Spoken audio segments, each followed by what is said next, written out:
جو شخص بھی شب قدر میں پوری رات نہ جاگ پائے اور وہ آدھی رات ہی اس کو کرے تو کیا اس کو کتنی فضیلتیں ملیں گی، یا اس میں اس کو پوری رات ہی جاگنا ضروری ہے؟ بسم اللہ الرحمن الرحیم قال اللہ تعالی فی القرآن المجید والفرقان الحمید لیلۃ القدر خیر من الف شہر آمنت باللہ صدق اللہ العظیم وصدق رسولہ النبی الکریم الامین الرؤوف الرحیم۔ لیلۃ القدر کے حوالے سے گفتگو کا سلسلہ جاری ہے۔ علماء اکرام نے اس پر گفتگو بھی فرمائی۔ ایک تو اس کی فضیلت جو قرآن کریم فرقان حمید نے بیان فرمائی ہے کہ اس ایک رات کی عبادات کا اجر بارگاہ الہی سے جو ملتا ہے وہ 1000 مہینوں کی عبادت سے افضل اور زیادہ ہے۔ اب لیلۃ القدر کی رات میں ایک تو ہے کہ کسی بھی شب میں آپ عبادت کرتے ہیں، تھوڑا کریں یا زیادہ، اس کا اجر تو آپ کو ملے گا، لیکن اس رات میں اگر پورے رات کو اس طرح گزار لیا جاتا ہے تو اس کے لیے 1000 مہینوں سے زیادہ کا اجر ہے۔ لیکن اگر پوری رات کوئی شخص کسی وجہ سے عبادت نہیں بھی کر پاتا تو یہ شب رحمت ہے، شب مغفرت ہے، نزول برکات کی شب ہے، تو جس قدر اس سے ممکن ہو اس رات کو شب بیداری کرے اور اپنے رب کو راضی کرے۔ بالخصوص یہاں پر میں ایک بات یہ کہنا چاہوں گا کہ ایک ہے نیک اعمال کا بجا لانا اس رات کے اندر یا اس پورے ماہ مبارک کے اندر، بالخصوص طاق راتوں کے اندر جن میں سید عالم صلی اللہ علیہ وسلم نے آخری عشرے میں اعتکاف کا اہتمام جو فرمایا، اس کی ایک وجہ بھی شب قدر کی تلاش تھی۔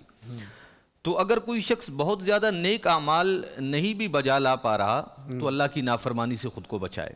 اچھا، یہ رمضان المبارک کا آخری عشرہ ہوتا ہے۔ ہمارے یہاں رمضان المبارک کی ابتدائی پہلے عشرے میں، دوسرے عشرے میں تو لوگ احترام رمضان میں اپنے آپ کو بعض اعمال و افعال سے باز رکھتے ہیں، لیکن جیسے جیسے آخری عشرہ شروع ہوتا ہے اس میں یہ مبارک راتیں آ رہی ہوتی ہیں جن کو عبادت میں گزارنا ہے، طاق راتوں میں شب قدر کو تلاش کرنا ہے۔ جی جی، ایک بڑی تعداد ہے امت کی جو اس ماہ مبارک کی ان مبارک راتوں کو شب بیداری اور اللہ کی عبادت میں گزارتی ہے، لیکن پھر ہمارے بازاروں میں بھی ایک سما پیدا ہو جاتا ہے، لوگ بازاروں کا رخ کر لیتے ہیں اور اس میں عبادات الہیہ کرنے کے بجائے وہ اللہ رب العزت کی نافرمانی والے کام بسا اوقات کر رہے ہوتے ہیں۔ تو اگر عبادات نہ بھی کر سکیں تو ایسے کاموں سے خود کو بچا لینا ضروری ہے جو اللہ کی نافرمانی والے ہوں۔ جہاں ان مبارک راتوں میں عبادت کا بہت زیادہ اجر و ثواب ہے، وہاں ان راتوں میں اگر کوئی شخص اللہ کی نافرمانی اور گناہ کرتا ہے تو پھر اس کے گناہ بھی بہت زیادہ ہو جاتے ہیں۔ اور بالخصوص یہاں پر میں اپنے ناظرین کے لیے یہ کہنا چاہوں گا کہ رمضان المبارک کی ان مبارک راتوں میں جو آپ اللہ کی بارگاہ سے حاصل کر سکتے ہیں، جو آپ نے کرنا ہے، وہ اس کائنات کی تمام دولتوں میں سب سے بڑی دولت آپ کے لیے ہے کہ اللہ کی رضا اور اس کی بارگاہ سے مغفرت آپ کو مل جائے۔ ماشاءاللہ۔ آپ دنیا سے سب کچھ حاصل کر سکتے ہیں لیکن یہ دو چیزیں آپ دنیا سے حاصل نہیں کر سکتے، یہ آپ کو اللہ کی بارگاہ سے مل سکتی ہیں، اور جب بارگاہ رب العزت سے ہمیں ان چیزوں کو طلب کرنا ہو تو پھر ہمارے اعمال ایسے نہیں ہیں، ہماری صورتیں ایسی نہیں ہیں کہ ہم اللہ کی بارگاہ سے ان چیزوں کے حصول کو ممکن بنا سکیں، لیکن یہ سید عالم صلی اللہ علیہ وسلم کی امت کے لیے رب کی بارگاہ سے تحفہ ہے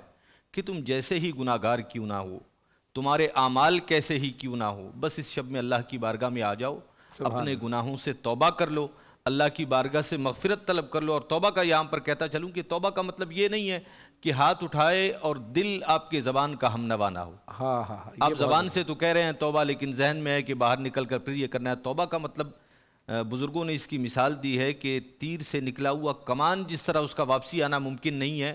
آپ گناہ سے اس طرح دوری اور برات کا اظہار کریں کہ پھر آپ کبھی اس کی طرف نہیں لوٹیں گے۔ تو یہ اللہ کی بارگاہ میں توبہ ہوگی، اور جب کوئی بندہ اللہ کی بارگاہ میں توبہ کرتا ہے تو اللہ رب العزت اس کے گناہوں کو معاف فرما دیتا ہے جزاک اللہ۔ اور اس رات کی اسے برکتیں